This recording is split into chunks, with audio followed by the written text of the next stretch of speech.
जय गुरुदेव।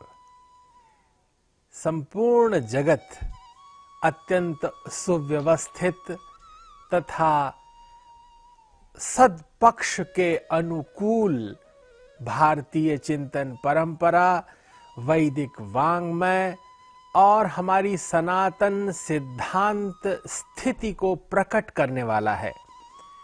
संपूर्ण जगत में अगर कुछ नवोन्मेषशालिनी प्रतिभा है तो वह नित्य नूतन भारतवर्ष में प्रकट है। हमारे सिद्धांत, हमारे पंचांग तथा हमारे चित्त के विभिन्न संकल्प विकल्प सभी कुछ मानो व्यवस्थित रहते हैं और इनकी व्यवस्था ज्योतिषीय गणनाओं के अनुरूप होती है। यह सिद्धांत बड़ा महनीय है। चैत्र मास के शुक्ल पक्ष की प्रतिपदा को वर्ष का प्रथम दिन माना जाता है। इसे ही गुड़ी पड़वा कहा जाता है और इसी दिन नित्य नूतन प्रकृति के अभिराम रूप का दर्शन होता है। प्रकृति नव कलेवर युक्त हो जाती है। विक्रम संवत का प्रारंभ होता है।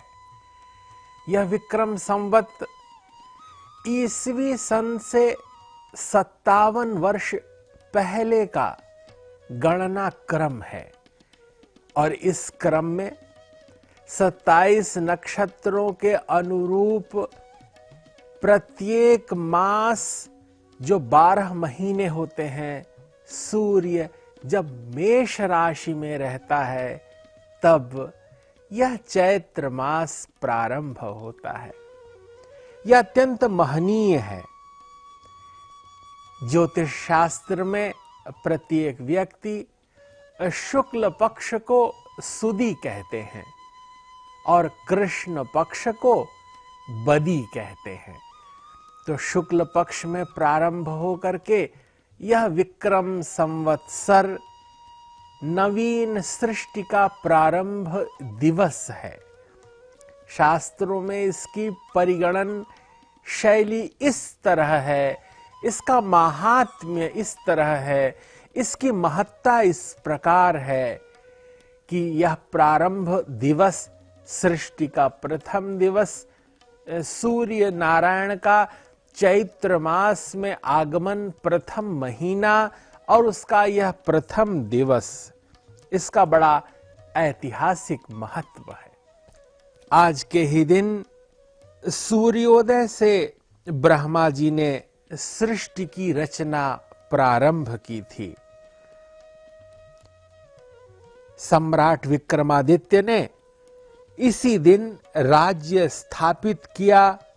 इन्हीं के नाम पर विक्रमी संवत का पहला दिन प्रारंभ होता है। प्रभु श्री राम के राज्याभिषेक का दिवस भी यही है। शक्ति और भक्ति के 9 दिन अर्थात नवरात्र का पहला दिन भी आज ही प्रारंभ हो रहा है। सिखों के द्वितीय गुरु श्री अंगद देव जी का आज जन्म दिवस है। स्वामी दयानंद सरस्वती जी ने इसी दिन आर्य समाज की स्थापना की एवं कृणवंतो विश्वमार्यम का संदेश दिया। सिंध प्रांत के प्रसिद्ध समाज रक्षक वरुणावतार भगवान झूलेलाल इसी दिन प्रकट हुए हैं। राजा विक्रमादित्य की भांति शालिवाहन ने हूणों को परास्त कर दक्षिण भारत में श्रेष्ठतम राज्य स्थापित करने हेतु इसी दिन को चुना। आज के ही दिन विक्रम संवत्सर की स्थापना हुई। युधिष्ठिर का राज्याभिषेक भी इसी दिन हुआ। और वर्तमान में संघ संस्थापक परम पूज्य डॉक्टर केशवराम बलिराम हेडगेवार का जन्म दिवस भी आज नवरात्रि के प्रथम दिवस पर ही हुआ है। आज महर्षि गौतम की जयंती भी सर्वत्र मनाई जा रही है। यह नववर्ष भारतीय नववर्ष, जहां वासंतिक छटा चारों ओर बिखर रही है, इसकी महिमा अनंत है, इसका औदार्य अनंत है। वसंत ऋतु का आरंभ वर्ष प्रतिपदा से ही होता है, जो उल्लास, उमंग, खुशी और चारों तरफ पुष्पों की सुगंधि से भरी होती है। फसल पकने का आरंभ अर्थात किसान की मेहनत का फल मिलने का भी यही समय होता है। नक्षत्र शुभ स्थिति में होते हैं, अर्थात किसी भी कार्य को प्रारंभ करने के लिए यह शुभ मुहूर्त होता है। हमें भारतीय नव वर्ष को अत्यंत उल्लास से, प्रसन्नता से, उत्सव पूर्वक मनाना चाहिए। अपने मित्रों और पुरजन परिजनों को बधाई देनी चाहिए। नव वर्ष के इस पावन वेला में सभी को हम जब उत्सव धर्मिता की बधाई देते हैं तो चारों ओर प्रसन्नता का वातावरण स्वयमेव छिटक जाता है। इसी समय में अपने आत्मीय जनों के घरों पर ध्वज लहराना चाहिए।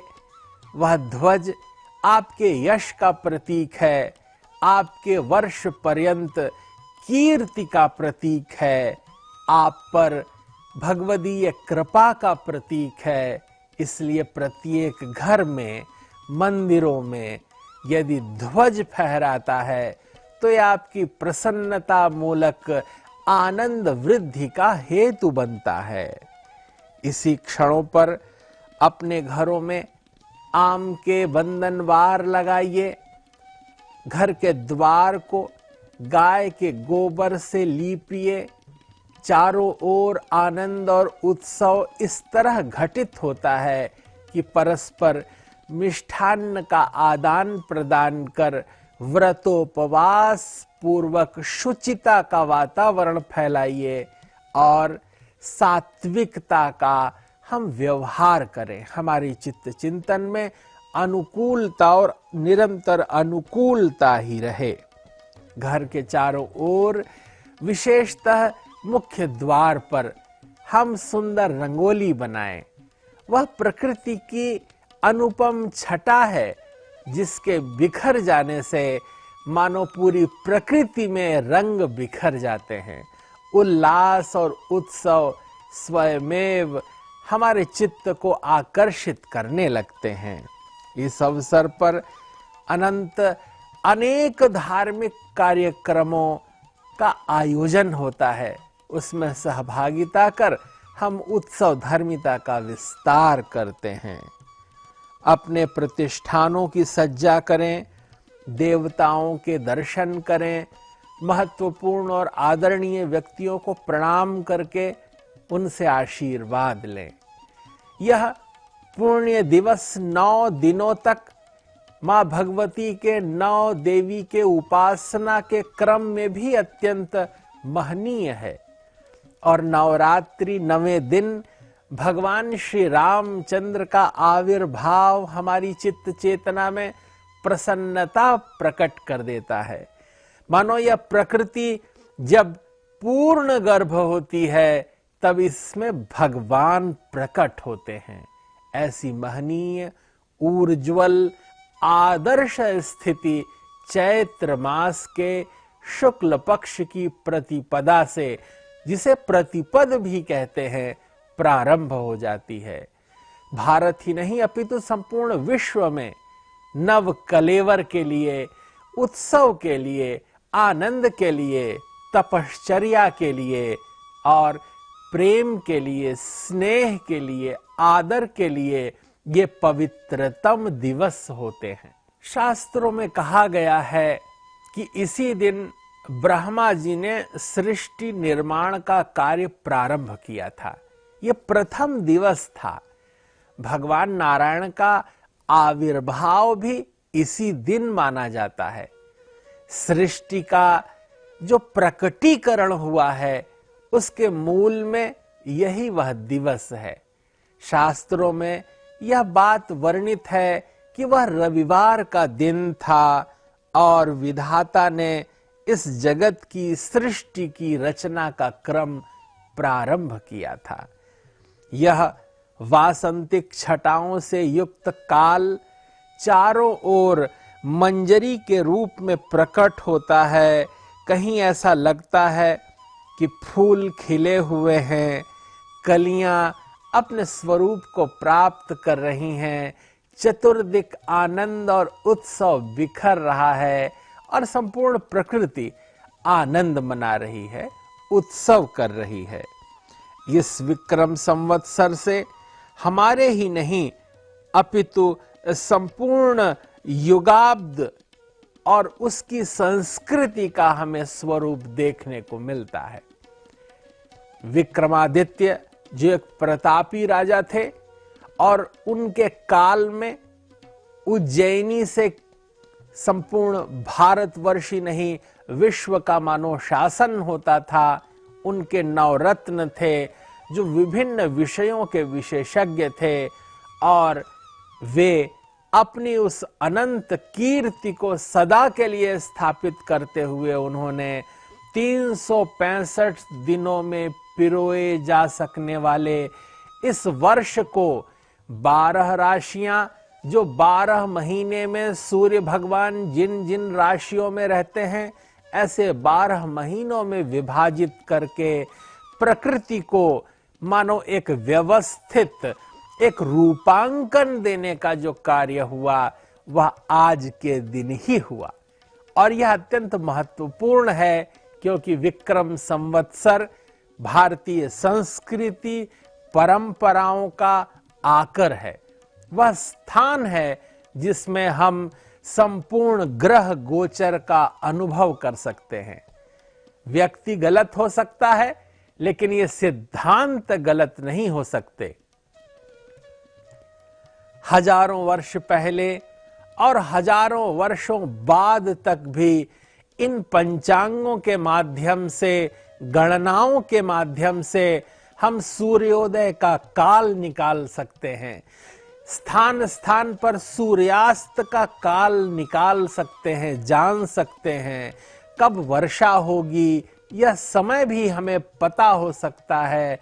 सृष्टि क्या करवट लेती है, अगर कहीं इसका बोध छिपा है, परिज्ञान निहित है, तो विक्रम संवत्सर की इन गणनाओं में, ज्योतिषीय लाघव में और भारतीय संस्कृति के इस दिव्य आनुष्ठानिक क्रम में निहित है। इसी परंपरा का अवबोध करते हुए पूज्य महर्षि महेश योगी जी ने संपूर्ण विश्व में भारतीय विद्या, भारतीय वांग्मय, ज्योतिष शास्त्र को व्याख्यायित किया। जनमानस के बीच इसको संज्ञान में लेकर के उनको एक नवीन दृष्टि प्रदान की। संपूर्ण विश्व भारतीय वांग्मय की इस दिव्यता से परिचित हो सका जिसके मूल में आज महर्षि महेश योगी जी हैं, जिन्होंने कृत संकल्पित होकर उत्तरी ध्रुव से लेकर दक्षिणी ध्रुव तक सर्वत्र भारतीय विद्या, वांग्मय और इसकी संस्कृति को पुनर्स्थापित किया। इसी परंपरा का विस्तार करते हुए ब्रह्मचारी डॉक्टर गिरीश जी अनवरत सदुद्यम कर रहे हैं। ज्ञान का यह प्रकाश जन जन तक पहुंचे, सर्वत्र शुभ और मंगल हो, लोगों के जीवन में आनंद, उत्फुल्लता और कीर्ति का समावेश हो। जब प्रत्येक व्यक्ति अपनी संस्कृति के प्रति आदर रखता है, विनत होता है तथा आस्थावान होता है, तब वह अपनी परंपराओं का ठीक तरह से पालन कर पाता है, सम्मान कर पाता है और अगली पीढ़ियों को भी सहेज कर ठीक से सौंप पाता है। इसलिए संपूर्ण परंपरा के निर्वाह, उनके ठीक तरह से प्रदाय का कार्य करते हुए महर्षि महेश योगी वैदिक विश्वविद्यालय, महर्षि संस्थान और हम सब इस संपूर्ण विश्व में शांति हो, अलौकिक आनंद हो, सभी का जीवन सुखमय हो, सब मंगलमय जीवन व्यतीत कर सकें। इस निमित्त भावातीत ध्यान का अभ्यास करते हुए, ज्ञान को अपने अंदर धारण करते हुए और वैदिक वाङ्मय, वेदों, उपनिषदों, पुराणों का चिंतन करते हुए हम अपने जीवन को सात्विक बनाएं, सदाचारी बनाएं और दैवाधारित बनाएं, जिससे हम सब शुभता के संकल्प ले सकें और प्रभु कृपा से वे पूरे हो सकें। आपके जीवन में शुभ हो, मंगल हो, कल्याण हो, इसी भावना के साथ नव वर्ष की अनंत शुभकामनाओं के साथ जय गुरुदेव, जय महर्षि।